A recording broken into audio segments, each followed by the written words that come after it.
President Trump on Saturday canceled the American delegation's trip to Islamabad for talks with Iran.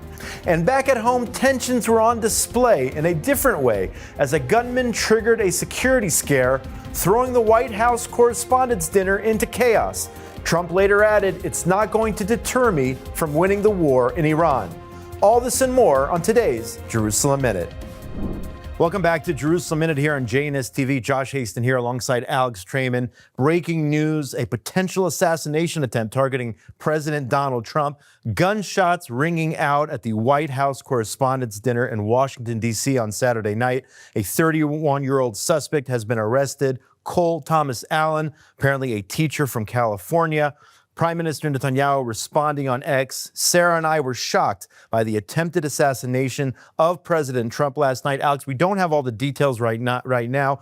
The Prime Minister of the State of Israel saying no doubt this was an assassination attempt targeting President Trump. Oh, it seems like indeed it was an assassination attempt. President Trump was rushed out of the Hilton in Washington, D.C. It's the same venue where President Reagan was shot in an attempted assassination attempt in 1981.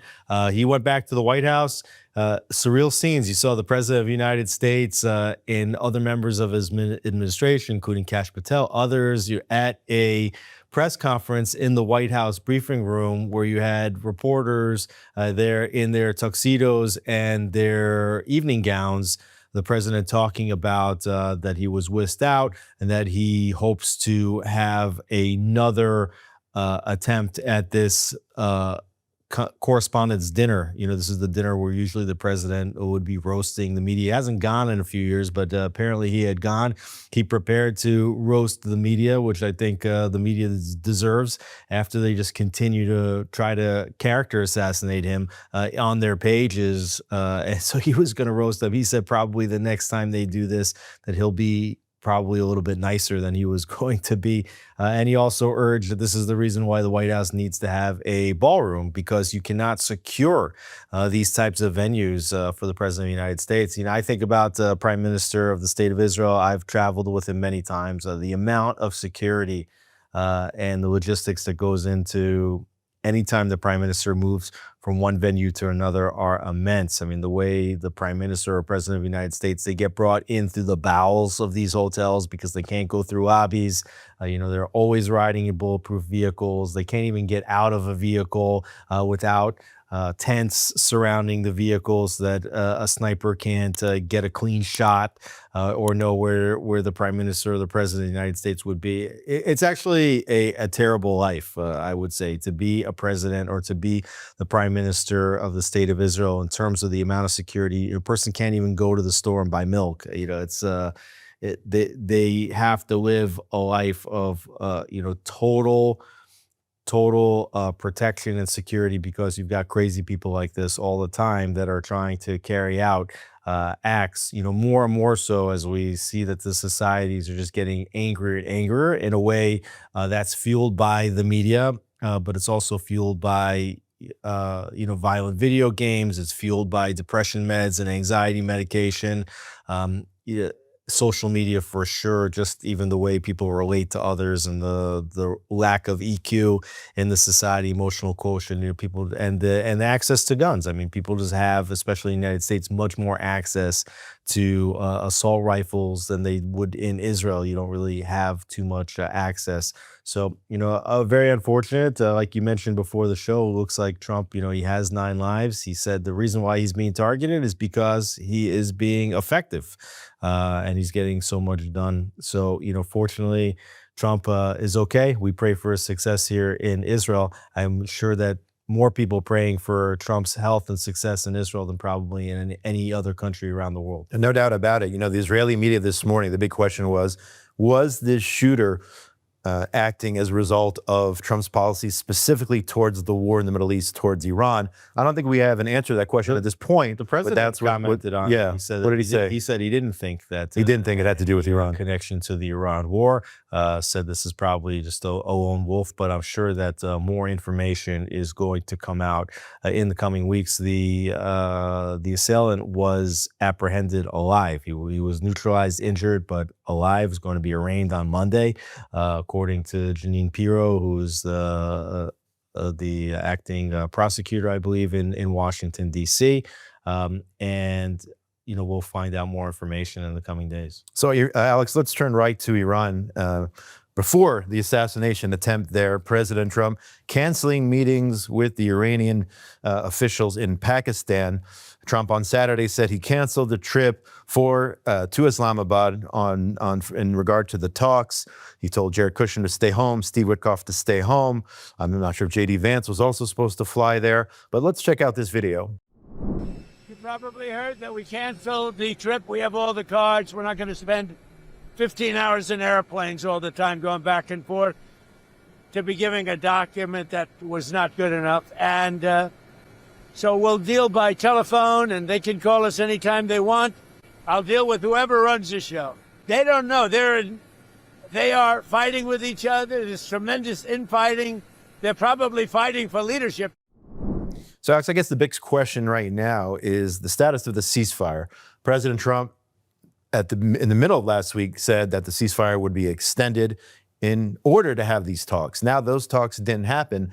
I keep checking my phone. I keep trying to listen for alarms to see if Iran is going to once again maybe try to strike Israel if, in fact, the U.S. decides they're going back to war with Iran. What is the status of the situation right now? We're kind of in limbo here. Sure. Well, it looks clear that whatever document the United States was given, was a hardline document, not reaching any of the accommodations that the United States expects. President Trump canceling Witkoff and Kushner's trip to Islamabad. It is a far trip. It's like an 18-hour journey over there. And I think what President Trump said in this comment, he talks about the infighting here, that you're seeing severe fractures inside the regime. And it's being reported that there are at least three major different factions.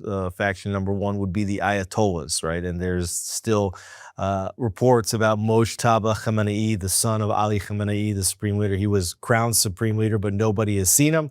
The rumors continue that he's either severely injured, maybe lost a leg, facial injuries on the one, two, he's dead on the other.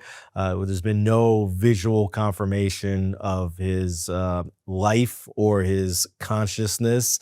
So you have the Ayatollahs on the one hand, who are the religious fanatics, and they believe that by creating some kind of a major conflagration with the international community, that they can actually bring about the return of their Mahdi, the 12th Imam. So these are religious hardliners. Then on the other hand, you have the military wing, you have the IRGC, who they're the ones fighting for control. Now they have the guns, right? They're the ones that are enforcing the checkpoints, preventing the Iranian citizens from rising up in protest. And then on the other hand, you've got the politicians like President Pezeshkian, Foreign Minister Arashki, and you have the Speaker of the Iranian Parliament, Ghalibaf.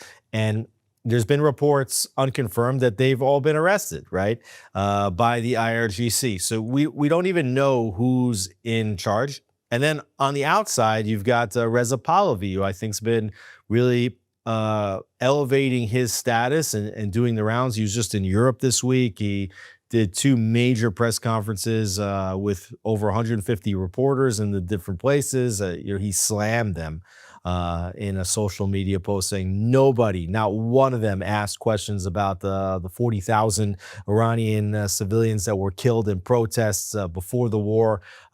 He just met with parliamentarians. He seems to be just slowly but steadily saying the right things, his position elevating. So you've got all these different factions, and nobody knows who's going to emerge. And in many ways, what's happening now is you're seeing the fomenting of a revolution inside Iran that has some parallels. Obviously, circumstances very different, but some parallels to the revolution of 1978, where you have all these forces now vying for power in the absence of a leader, right? The Shah was losing power in 1978. He eventually had to leave into exile. Here you have Ali Khamenei, the supreme leader, who took over for Khomeini, Ayatollah Khomeini, who came in after that revolution. Khamenei is now out, and you've got all these factions really vying for power, and nobody's sure who's going to emerge. And so what you're seeing here is that Trump is, through these negotiations, is exposing all the fissures, all of the fractures inside of Iran. He's letting the circumstances play themselves out, but he's doing this after a major military campaign, which weakened Iran tremendously, destroyed their petrochemicals, also put the siege on the Persian Gulf. There's nothing going out. There's nothing going in. So he's basically destroying all of their ability for any kind of revenue whatsoever. So what's happening now is we're starting to see even the IRGC, and there's reports of this, that the mid-level commands, they're not receiving paychecks. And so you're seeing that people are turning, right, against the regime. So, it could be that Trump's in no rush to return to military strike, because what you want to see somehow is the Iranian people rise up. You want to see all of these internal structures collapse. And we're in the midst of that. Do we know where it's going to go? No. Does the president reserve the right to resume military strikes? Absolutely. Does Prime Minister Netanyahu have his finger on the trigger, ready to go if the president gives the word? Absolutely. And I'm sure Prime Minister Netanyahu and the IDF want to take out whoever is the hardliners standing in the way of an actual collapse and a regime change here in Iran. Yeah, absolutely. You had Defense Minister Israel Katz saying this week that Israel was ready to renew the fighting with Iran and was awaiting a green light from the U.S. to target Iranian energy sites and the leadership there, whatever surviving leadership there is there in Iran. President Trump also extremely busy on social media this week, his Truth Social platform, basically giving you a play-by-play leading up to the cancellation of the delegation to Pakistan. He started it in the middle of the week or towards the beginning of the week, saying at the request of Pakistan and because Iran has shown some movement, I've agreed to continue the ceasefire beyond Wednesday. He went on to say on Thursday, we are doing very well with Iran. Things are moving in the right direction, could have good news relatively quickly. And then you had Friday, he actually canceled the delegation. But as we saw in the video, he still publicly remains optimistic that something will happen, whether they're meetings, they won't have meetings, maybe they'll have phone meetings. But as you said, this all could be the president saying that time is on the side of the Americans, not on the Iranians, and he's going to play this weighted out strategy. Yeah, I think what the president's saying here, that time is on the American side. I mean, this seems to go against the conventional wisdom, right? Because Trump, he's in a 24/7 media news cycle. He's coming up against midterm elections. He only has 2.5 years more in office. Like, he's got to get his agenda done as quickly as possible. The Iranians are playing a survival game, and the longer they can drag it out, the better their chances of winning. And they're also hoping that, obviously, at the end of the Trump administration, that there's either a more friendly administration, i.e. a Democrat administration, the Democrats have proven that to just try to accommodate the Iranians where they could. The Biden administration and the Obama administration just providing tremendous accommodations to Iran. Certainly a Kamala Harris, another Democrat, would do the same. Or perhaps just an alternative Republican, a libertarian Republican administration that just doesn't want to be involved in the Middle East, or somebody that the Iranians thought that they could play better than President Trump, who is demonstrating that he's all in on attacking Iran and making sure that Iran doesn't get a nuclear weapon. So they are playing a long game, but what Trump is doing with this blockade, he's really squeezing whatever was remaining of this Iranian economy, and you just saw that the president, Pezeshkian, he asked Iranian civilians to use less electricity. Okay, so you see that even maybe their ability to fuel the electric plants is waning. That all their resources are running out. And so we will see what happens in these coming weeks. Trump acknowledging that with the siege, with this closure, the blockade on the Straits of Hormuz, that Iran is actually the ones that are running out of time. So as you said, Alex, we have the siege there in the Strait of Hormuz. The Iranian ports are closed, U.S. not letting any ships from Iran or having any connection with Iran to sail. Trump also on his Truth Social platform this past Thursday saying he has ordered the U.S. Navy to shoot and kill, in his words, any boat that travels in that area. Particularly, he's looking at those boats that may be planting the mines in the area. At the same time, you have these mine-sweeping boats there, U.S. Navy boats, who are, from what the president says, they're not hesitating to clear the strait right now. He's saying that they should triple their level in terms of the clearing of the mines in the Strait of Hormuz. Yeah, you have a lot of different things going on here with the closure of the straits. On the one hand, you've got this mine clearing exercise, and you see the president of the United States saying it's not just the U.S. Navy. He's asking other countries to come in and send their ships in to clear mines in the Straits of Hormuz. Are they doing it? Even Turkey has suggested that they may come in and sweep for mines in the Straits of Hormuz. Is saying that it's an obligation for free countries to have freedom of passage here. So you got this issue of Trump wanting other countries to come in and be part of this operation, because ultimately they're the ones that need the straits more than the United States.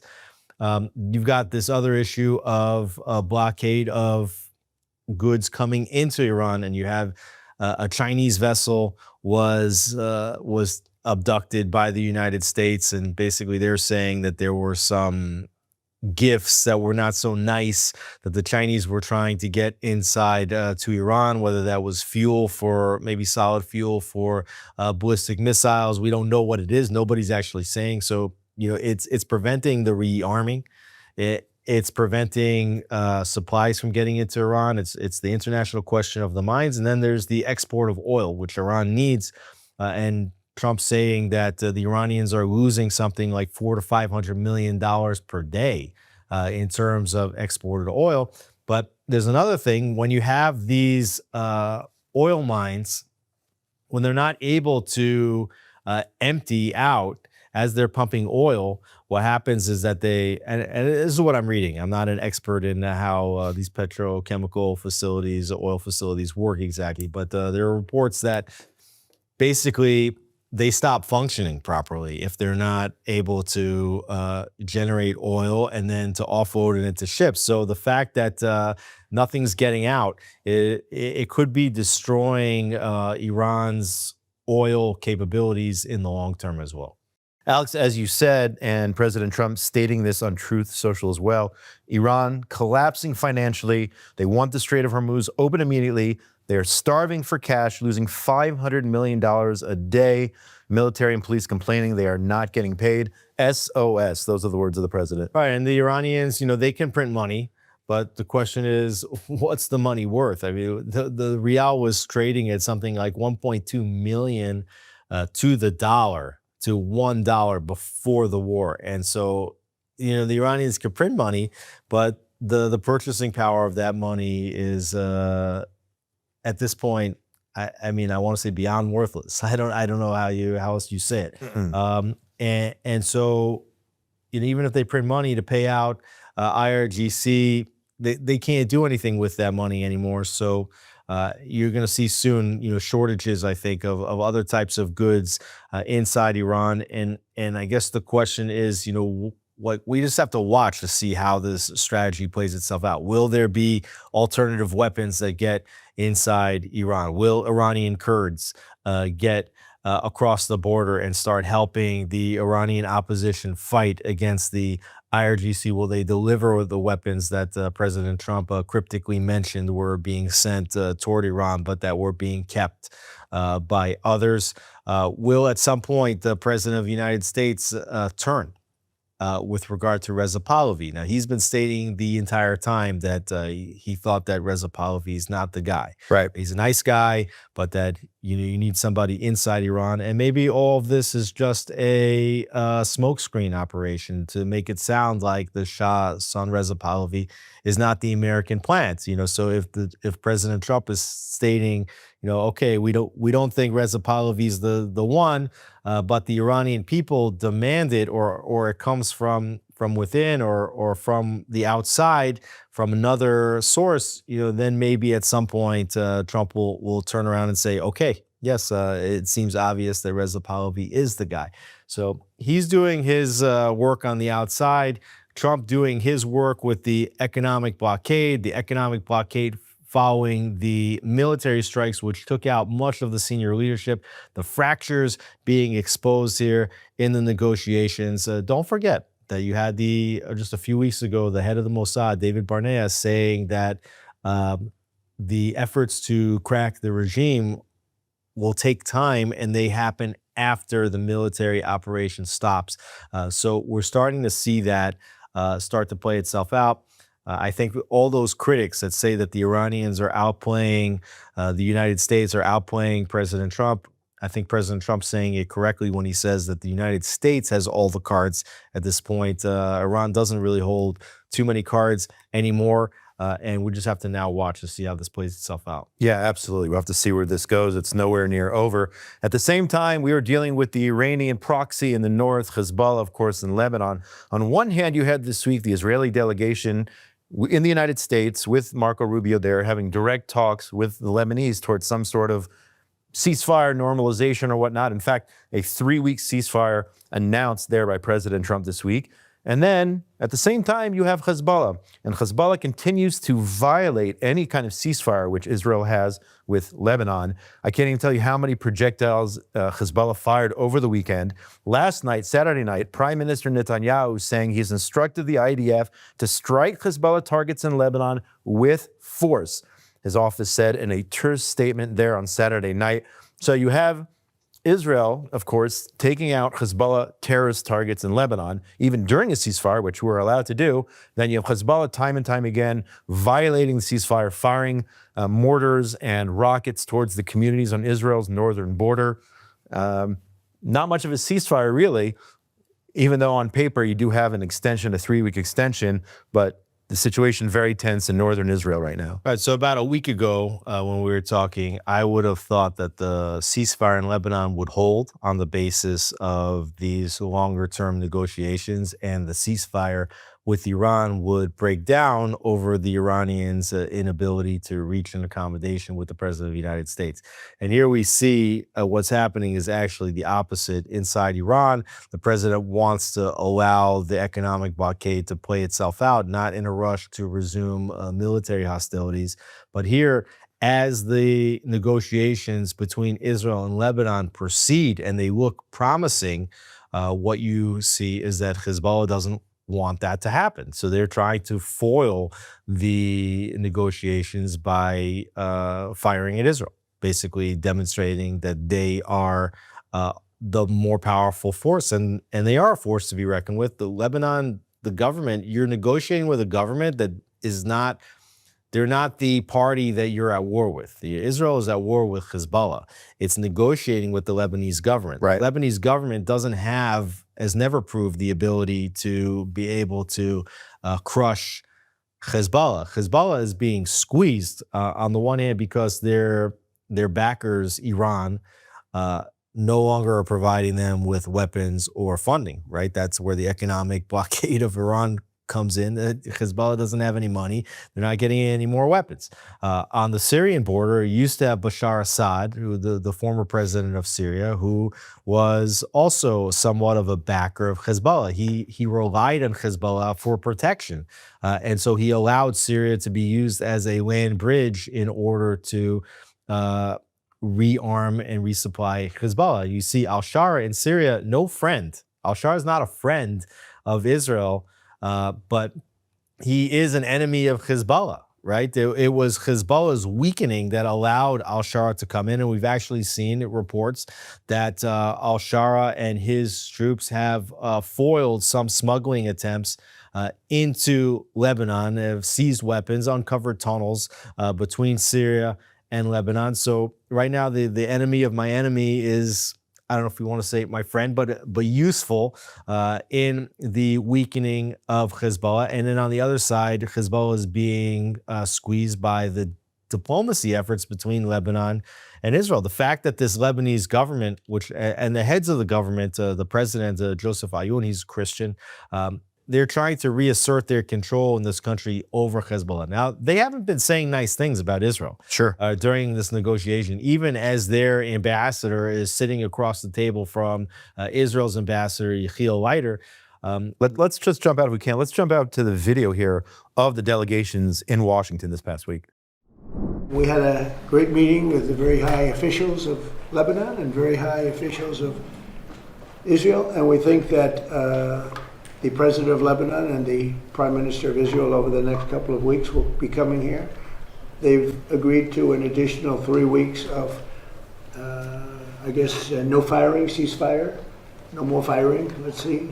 We hope that happens. It's not going to happen between them, but they do have Hezbollah to think about.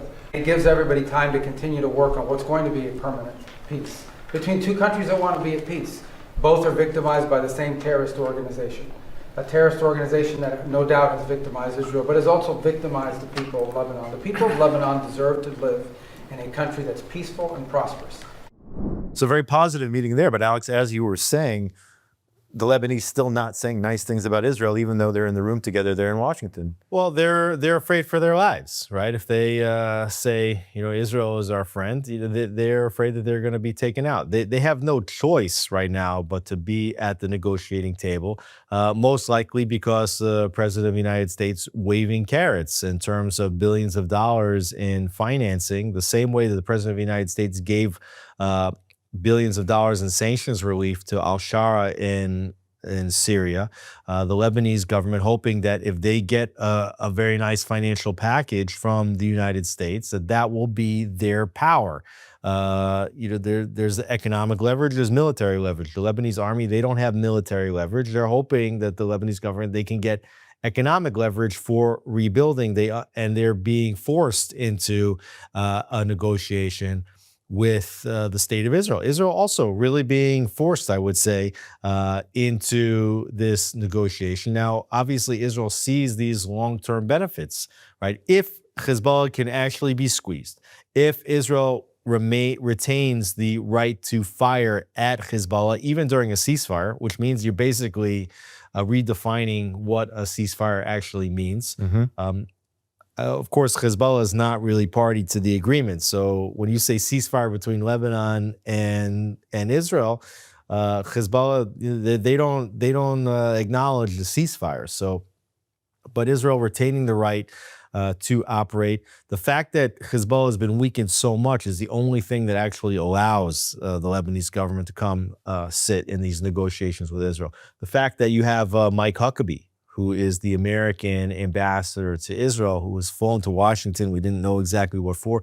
We see now that he's going to be part of these negotiations. That's probably an assignment meant to convince Prime Minister Netanyahu and others of the value of continuing these talks, because obviously you've got Yechiel Leiter representing Israel here. He's very close to Ron Dermer. He's got the ear of the Prime Minister on these negotiations, but you want to have I think America wanted there to be a second set of eyes and ears, a party to that negotiation that would have the ear and the respect of Netanyahu. So that's why the American ambassadors, both to Lebanon and Israel, are now becoming part of this, of these talks. These talks will proceed, even if there is going to be a continuation of fire between Israel and Hezbollah. And looks like Hezbollah needs to be filed down yet a little bit more. Yeah, absolutely. Lebanon was supposed to do this way back in 2006 at the end of the Second Lebanon War. That hasn't happened. We'll have to see where this goes. Israel, of course, has a peace treaty with our neighbors Jordan, Egypt, and one day perhaps Lebanon, but Hezbollah remains the wild card there. Yeah, it remains to be seen if Joseph Ayoun, meanwhile has said he doesn't want to meet with Prime Minister. Right. There were reports about a week ago that the two leaders might be flying to Washington very soon. It seems like those reports are a little bit early, right? Meaning that these negotiations have to go a little bit further along in the process.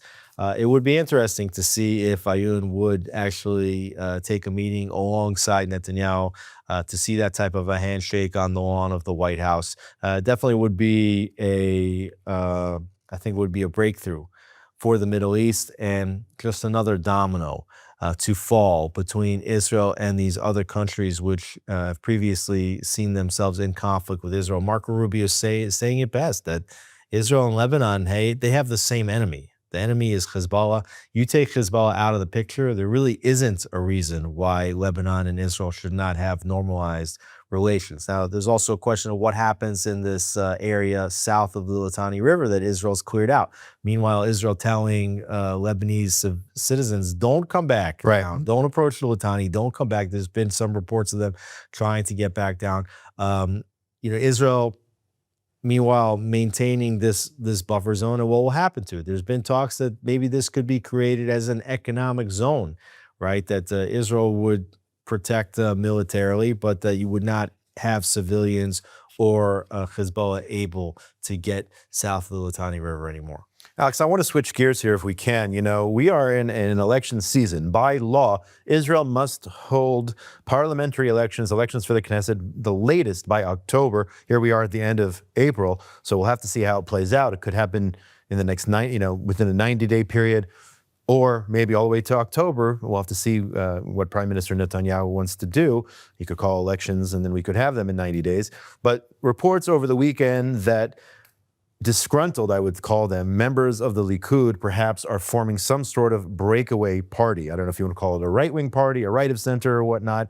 You have different figures there who have been in the Likud for many years, including MK Yuli Edelstein. You have Sharon Haskel from Gideon Sa'ar's New Hope Party and others, perhaps not happy with Prime Minister Netanyahu, but yet want to stay towards the right of the political spectrum. What do we know about this new potential, as they call it here, Likud B, or the B team of Likud? What do we know about this potential new party? Well, first of all, that it's definitely the B team. It's not the A team. Okay, these are not the superstars of the Likud. Okay, at some point, some of them were like rising stars in the Likud, but we've seen this happen before. We saw Gideon Sa'ar break away, form the New Hope Party. We saw Kahlon break away from the Likud and form a new party. And so these parties, they can get into the Knesset because the way the Likud primaries works is that the only way you climb up the list is if people vote for you in a primary. So a lot of these MKs inside the Likud, they have their little bases of support, and they can bring a certain percentage of that base along with them into a new party. We've seen this happen before, and what happens in all of these cases is that party, they get into the Knesset, they make a big stink, and the election after, they're out of the Knesset and they march back, with their tails between their legs, crawling back into the Likud, like Gideon Sa'ar, who's now the foreign minister because he came back into the Likud. But yes, this is an election season. I don't think at this point we're going to have an early election. We're going to have the latest possible election, most likely. It's October 27th. People had said that this government was the least stable, the most fractured, was going to collapse. This is the only government in the last many governments to be formed that's gone its full term, over 4 years, which I think is a major political feat for Prime Minister Netanyahu, and the stability that Israel has needed as it's fought this war, which is now over 2.5 years. But you're going to hear a lot of political rumblings. You'll see different formations, either from disgruntled members of the Likud that are seeing their seats on the Likud list waning, like their position in the Likud list waning, so that they want to see if they can form something else. You see more talks about Naftali Bennett or Gadi Eisenkot emerging, and you're also seeing all kind of different polls right now. And so this past week there was a Channel 12 poll which showed that the opposition got 70 seats. But then you see a Channel 14 poll, which is done by Shlomo Filber, and I would suggest that Shlomo Filber is the pollster in Israel with the absolute best track record over many elections of understanding the political map. Because of the way that he's asking the questions, his polls have often come closest to actual election results. And he showed in his last poll, which was released by Channel 14, it was a 14 poll, that the coalition parties would get 66 seats, which would mean another very clean and strong coalition in the next government. So you're going to see a lot of polls. You're going to see a lot of political maneuvering. I think you're also going to see the formation of new parties that aren't even part of this Knesset, which might include people like Ofer Winter, who comes out of the right wing of the IDF, who wants to form a political party. Amir Avivi of the Bitronistim, who may try to form a political party. So we don't yet know exactly who's running, but we do know we're in election season. I am worried that the political discourse here in Israel over the next several months is going to be absolutely wicked. You have all the pain of the 5 election cycles leading up to this government, the pain of the judicial reforms, and then the pain of October 7th, the fact that you don't yet even have a commission of inquiry, and there's a case being heard in the Supreme Court right now about whether the court can force the government to form a commission of inquiry. The government saying, yes, commission of inquiry is necessary, but it should only happen after the war continuing to drag out. And yet Prime Minister Netanyahu is still polling ahead of all of his potential opponents, including Eisenkot, including Bennett. In all the polls, Yeah. 14, 12, Especially in the question of suitability to be prime minister. So even though you're going to have on the party level, and this is a parliamentary system where people don't vote directly for a prime minister, they vote for political parties. So you might see parties shift. You may see different coalition attempts trying to block Prime Minister Netanyahu from forming a government, as we saw in the previous election where Naftali Bennett became the prime minister with only 5% of the popular vote because the parliament basically formed a blocking coalition. It was a parliamentary coup to prevent Netanyahu to be the prime minister. Meanwhile, again, Prime Minister Netanyahu polling as the most suitable among Israelis to be prime minister at this time. Alex, this past Friday, Prime Minister Netanyahu revealed that he underwent treatment for very early stage cancer of the prostate. He says he is fully recovered. He delayed the announcement because of the war with Iran. With that situation, of course, we wish Prime Minister only health.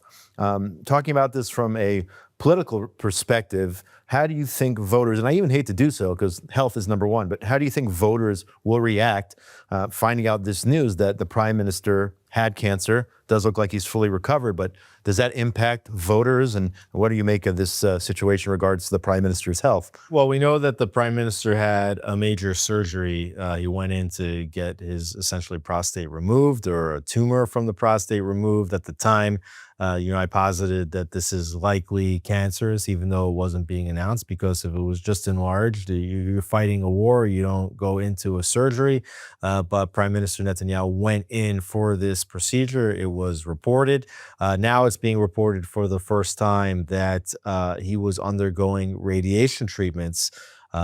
These radiation treatments were a follow-up to that surgery, which means either that what was removed prior was cancerous and cancer may have returned, or that it was precancerous, but now there were indications of cancer, and Netanyahu's been getting radiation therapy. Now, there's been people that have been reporting that the Prime Minister just hasn't looked good, right, in the last period. Now, like in the last several weeks, he's been looking better. But a few months ago, people saying the Prime Minister looked very drained. And now it's being revealed that perhaps part of the reason, aside from all the other things that the Prime Minister is dealing with, including waging a war, is war on 7 fronts. He was undergoing radiation treatment. So you've got this Prime Minister who is managing a war, managing a coalition which threatens to take him out of a seat at any given time.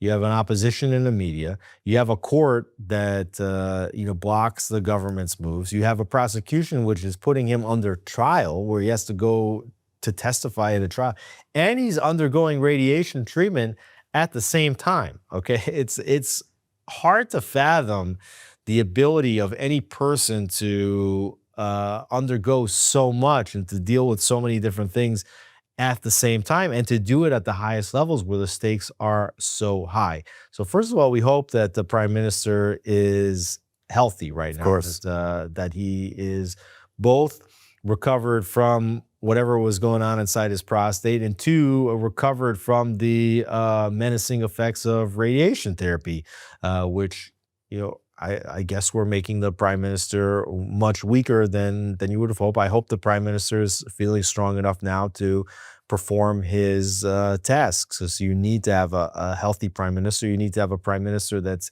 fully able to concentrate on the tasks at hand, which is why the president of the United States continues to push President Herzog for a pardon, so that the prime minister doesn't have to deal with this trial anymore either.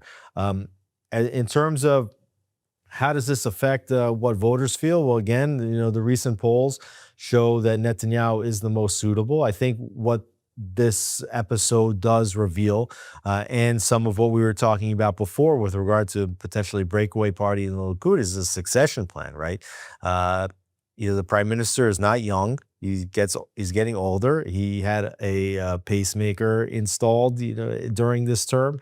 He had his prostate removed during this term. So even though he says he's in full health, it's clear that he's older and not as healthy as he once was. And there are major questions about who is there to succeed Prime Minister Netanyahu, both from within his Likud party and outside the Likud party. I don't think that there's anybody, at least on the right, that is being identified as a candidate that the public trusts as being suitable to be a prime minister other than Prime Minister Netanyahu. And again, we'll see what happens leading up to that election, which most likely will be in October, if not sooner. And Alex, I want to finish up today's show talking about the Palestinian Authority. The PA held municipal elections for the first time in 2 decades. We're talking about in Judea and Samaria, in Gaza. How significant are these elections? Also, let's remember that elections for president in the PA, Mahmoud Abbas was elected back in the early 2000s. I think he's on year 20, more or less, of a 4-year term. What do the PA municipal elections mean, and how does that affect things with the Palestinian Authority leadership moving forward? Well, it's hard to know exactly what this will affect in terms of the greater politics, both within the Palestinian Authority and certainly in the relations between the Palestinian Authority and Israel. From what I could see in the early results, a lot of younger candidates have won positions in the elections. So you're seeing in some municipalities a break of the traditional tribal structure. And you see a push toward a young leadership that, by and large, appears to be upset, at least with the corruption aspect of the rulership of the Palestinian Authority. So the Palestinian Authority, you've got, basically 2 issues as far as Israel's concerned. On the one, you have the incitement to violence, which is continuous. You have the pay-for-slay policies where up to 7% of the Palestinian Authority budget is being reported as going towards the Martyrs Fund, the Prisoners Fund, basically paying salaries, stipends to terrorists in prison, paying stipends to families of those who were members of their family were killed while committing acts of first-degree murder. Then on the other side of it, you just have this corruption aspect where you talk about billions and billions of dollars being funneled in as aid to the Palestinian Authority. I mean, this is one of the worst grifter schemes in the history of modern geopolitics, where the European Union, United States, the United Nations, USAID, others just funneling billions of dollars in, and Mahmoud Abbas and his cronies, becoming billionaires, right? Mahmoud Abbas flies around on a private jet. He's a billionaire. His sons are billionaires. Yasser Arafat was a billionaire. How is it that these freedom fighters are billionaires, right? Because they're actually running a horrific corruption scandal, basically, where money is coming in and they're taking kickbacks on every contract. Mahmoud Abbas, just to explain how this works on a conceptual framework, okay? This isn't a reported example, but conceptual framework here. Mahmoud Abbas goes to the international community, says, we need to have air conditioning in our schools. There's no air conditioning for the kids in the schools. Can we get money? So all of a sudden, $300 million come in for air conditioning in the schools, and Mahmoud Abbas cuts a contract with his cousin to provide air conditioning to all the schools, and Mahmoud Abbas takes a kickback. Sure. This is the way the Palestinian Authority works. And so what you have here is in these municipal elections, a little bit of a blowback to that. First time you had such municipal elections, and that's only because the United States is demanding that there be new elections. What will this change in terms of the incitement to violence, in terms of the Palestinian streets' views of Israel, it remains to be seen. There definitely are factions. There are some factions with which recognize that Israel is strong, that terrorism has not brought any positive gains to Palestinians. In fact, it only makes their economic conditions more difficult, that their economic conditions could improve with somewhat normalized relations with Israel. Does that mean that they will stop the incitement to violence? That all remains to be seen. Can there be a sea change? Well, Prime Minister Netanyahu has basically said you can solve the Israeli-Palestinian conflict from the outside in. That's where these negotiations with Lebanon play in. That's where the Abraham Accords play in. That's where weakening this Iranian axis of terror plays in. If you see the Iranian axis crumble, Hamas is part of that Iranian axis. You see Hamas now being squeezed. It looks like Hamas was not a big part of these municipal elections. Exactly. As is being reported, which is interesting because prior to October 7th, what would have happened if you had municipal elections that Hamas may have taken over in the municipal elections? It seems like they've stayed out of it. Again, I'm not a complete expert on all the internal Palestinian dynamics here, but it looks like this is a repudiation of Hamas, which is being squeezed, a repudiation of Mahmoud Abbas and his consolidation of power. And let's see if there is some kind of a newer response here toward this war and a movement towards normalization. Just don't forget, it was only a few months ago, these reports of some of these clans like in Hebron, where you just this week had municipal elections, where some of the clans were saying, we want to break away from the Palestinian Authority and we are willing to normalize relations with Israel. So let's just see if these elections show a new generation which is more of the same, or whether there is a sort of pragmatism which recognizes Israel's sovereignty is supreme, and that normalization with a sovereign Israel could bring economic benefits both for Israelis as well as for Palestinians living in the territories. We will see what happens. To be continued, Alex, but that's all the time we have for this week on Jerusalem Minute. Josh Haston here, correspondent for JNS News, alongside Alex Freeman, CEO of JNS. We are in the JNS Media Hub in Jerusalem, Israel, the capital of the state of Israel and the Jewish people. I want to thank the people behind the board here, behind the scenes, who are doing so much here at JNS.